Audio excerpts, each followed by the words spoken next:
కుంభమేళాలో భాగంగా మౌని అమావాస్య పురస్కరించుకుని నాగ సాధువుల పుణ్యస్నానాలకు భారీగా వచ్చారు. వీరికి యోగి సర్కార్ భారీ భద్రత కల్పించింది. వారికి ప్రత్యేక ప్లేస్లో భద్రతా దళాలతో కట్టుదిట్టమైన భద్రత ఏర్పాటు చేశారు. పవిత్ర స్నానాలు చేస్తున్న సాధువులపై హెలికాప్టర్ ద్వారా పూల వర్షం కురిపించింది యోగి సర్కార్. మౌని అమావాస్య కావడంతో ఇప్పటికే కోట్ల మంది ప్రజలు ప్రయాగరాజ్లో పుణ్యస్నానాలు ఆచరించారు. కోట్ల మంది భక్తులతో ప్రయాగరాజ్ జనసంద్రంగా మారింది.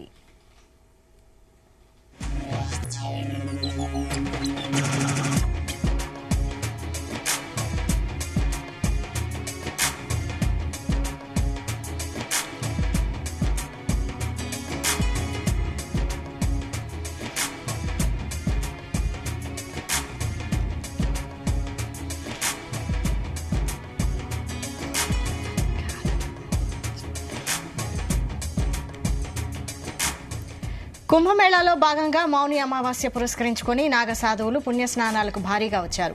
వీరికి యోగి సర్కార్ భారీ భద్రత కల్పించింది. వారికి ప్రత్యేక ప్లేస్లో భద్రతా దళాలతో కట్టుదిట్టమైన భద్రతా ఏర్పాట్లు చేశారు. పవిత్ర స్నానాలు చేస్తున్న సాధువులపై హెలికాప్టర్ ద్వారా పూల వర్షం కురిపించింది యోగి సర్కార్. మౌని అమావాస్య కావడంతో ఇప్పటికే కోట్ల మంది ప్రజలు ప్రయాగరాజ్లో పుణ్యస్నానాలు ఆచరించారు. కోట్ల మంది భక్తులతో ప్రయాగరాజ్ జనసంద్రంగా మారింది.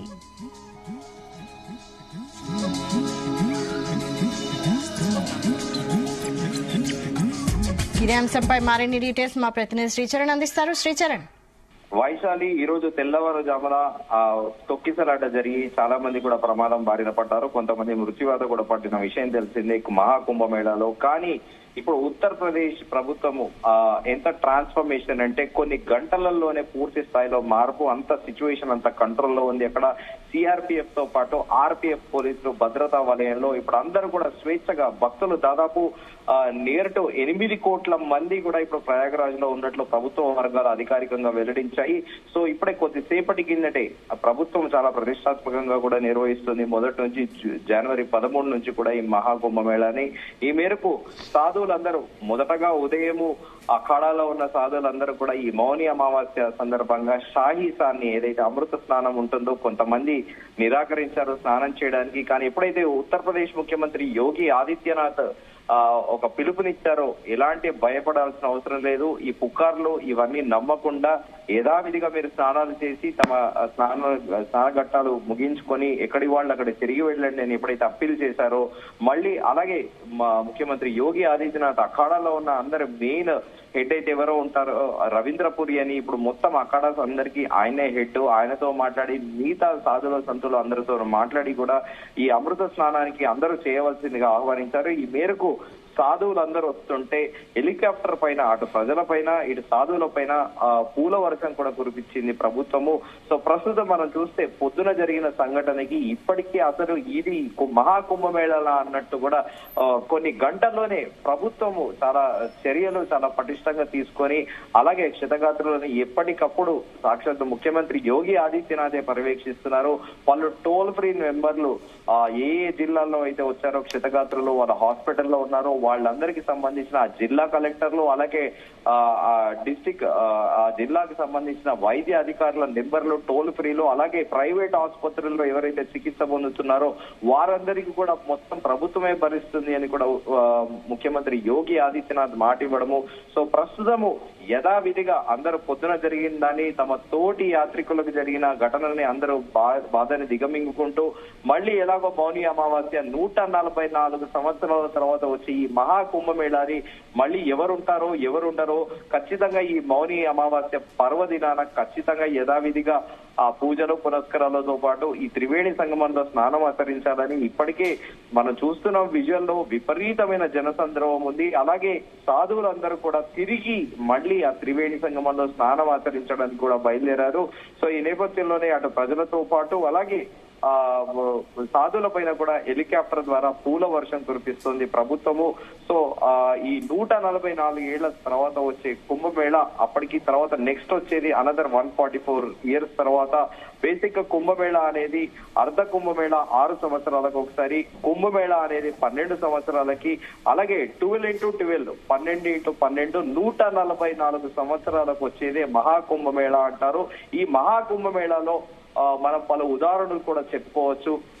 1857 సిపాయి తిరుగుబాటులు జరిగినప్పుడు దేశ స్వాతంత్ర సంగ్రామానికి కూడా అప్పుడు దీన్ని సంసద్ అంటారు, అంటే సాధువుల పార్లమెంట్ అని కూడా ఈ మహాకుంభమేళాని అభివర్ణిస్తారు. ఇందులో కీలక నిర్ణయాలు సంతులు అందరూ కూర్చొని దేశ హితం గురించి అలాగే సనాతన ధర్మం గురించి కూడా ప్రత్యేక నిర్ణయాలు తీసుకుంటారు.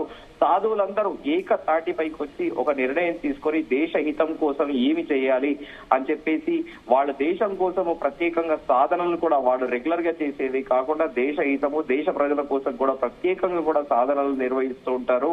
అలాగే ఈ కొన్ని ఇంకొక ఉదాహరణ ప్రఖ్యాత దేశంలోని డీమ్డ్ యూనివర్సిటీగా పేరొందిన బనారస్ యూనివర్సిటీ కూడా ఈ కుంభమేళాలోనే సాధు సంతులు నిర్ణయించారు. వారణాసిలో ఒక ప్రత్యేకమైన యూనివర్సిటీని విశ్వవిద్యాలయాన్ని నెలకొనాలి, దాంట్లో అన్ని రకాల కోర్సులు ప్రవేశపెట్టాలి. ఎట్ ది సేమ్ టైం ఆయుర్వేదానికి సంబంధించిన దాని కోర్సును కూడా ప్రవేశపెట్టాలని కూడా ఈ కుంభమేళాలోనే సాధు సంతులు అప్పుడు నిర్ణయం తీసుకున్నారు. ఇప్పుడు ఇండియాలోనే one of the deemed university ఇది అంటే బనారస్ యూనివర్సిటీ. చాలా మంది కూడా బనారస్ యూనివర్సిటీలో పట్టా పొందాలని దేశవ్యాప్తంగా ప్రజలందరూ కూడా ఉత్సాహం చూపిస్తారు. అంత చరిత్ర కలిగిన ఆ యూనివర్సిటీ కూడా నాంది పలికింది ఈ కుంభమేళానే. సో యథావిధిగా ఈ మహాకుంభమేళాని ఉత్తరప్రదేశ్ ప్రభుత్వం ఎంత ఘనంగా అట్టహాసంగా అంగరంగ వైభవంగా ఎలా నిర్వహిస్తుందో ఈ రోజు జరిగిన ఆ ఘటనని మర్చిపోయేలా కూడా యథావిధిగా ఒక రకంగా చెప్పాలంటే ప్రభుత్వం బౌన్స్ బ్యాక్ అయిందని చెప్పుకోవాలి. ఎందుకంటే నేరుగా ఒక ఐపీఎస్ అధికారిని అలాగే డిఐజీ స్థాయి అధికారిని కూడా నియమించింది పోలీసుల తరఫున. అలాగే ఒక మెడికల్ బోర్డ్ డైరెక్టర్ స్థాయి వ్యక్తిని శానిటైజేషన్ గురించి ప్రత్యేకంగా అంటే రహదారులు పరిశుభ్రంగా ఉండాలి, అలాగే ఈ అఖాడాలో ఉండే ప్రజలతో పాటు కామన్ గా యూజ్ చేసే టాయిలెట్లు కూడా పరిశుభ్రంగా ఉంచాలి, రోడ్లు అనేటివి క్లీన్ గా ఉంచాలని ఒక మెడికల్ బోర్డ్ డైరెక్టర్ ని కూడా ప్రత్యేకంగా కూడా ప్రభుత్వం నియమించింది. ఇప్పటికే అక్కడ ముందుగా అనుకున్నట్టు ఆర్పిఎఫ్ తో పాటు అలాగే సిఆర్పిఎఫ్ బలగాలు ఉన్నాయి, అలాగే స్థానిక పోలీసులు. సో ఇదంతా కూడా పొద్దున జరిగిన విషాదాన్ని కాస్త ఇప్పుడు మైమరిపించే విధంగా కూడా ప్రభుత్వము ఇమ్మీడియట్ గా కూడా బౌన్స్ బ్యాక్ ఏర్పాట్లు అయితే చేసింది. వైశాలి, రైట్. అంటే మౌని అమావాస్యను పురస్కరించుకొని మొత్తం సుమారు ఎంతమంది సాధువులు పుణ్యస్నానాలు ఆచరించి ఉంటారు? దాదాపు ఒక్కొక్క అఖాడా అప్రాక్సిమేట్ గా 5 నుంచి 6 కిలోమీటర్ల పొడుగు ఉంటుంది. దాంట్లో ఆ అఖాడాలలో యావరేజ్ గా ఒక్కొక్క అంటే ఈ మాంగ్స్ ఎలా ఉంటుందంటే మొదలు బ్రహ్మచర్యము తర్వాత సన్యాసం స్వీకరిస్తారు.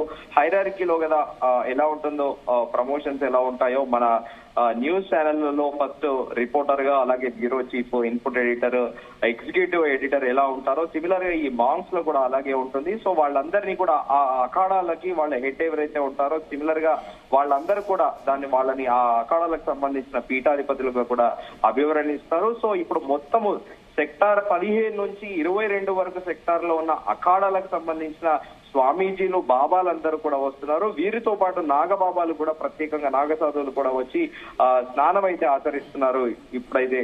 Vaishali, right. Thank you Sricharan.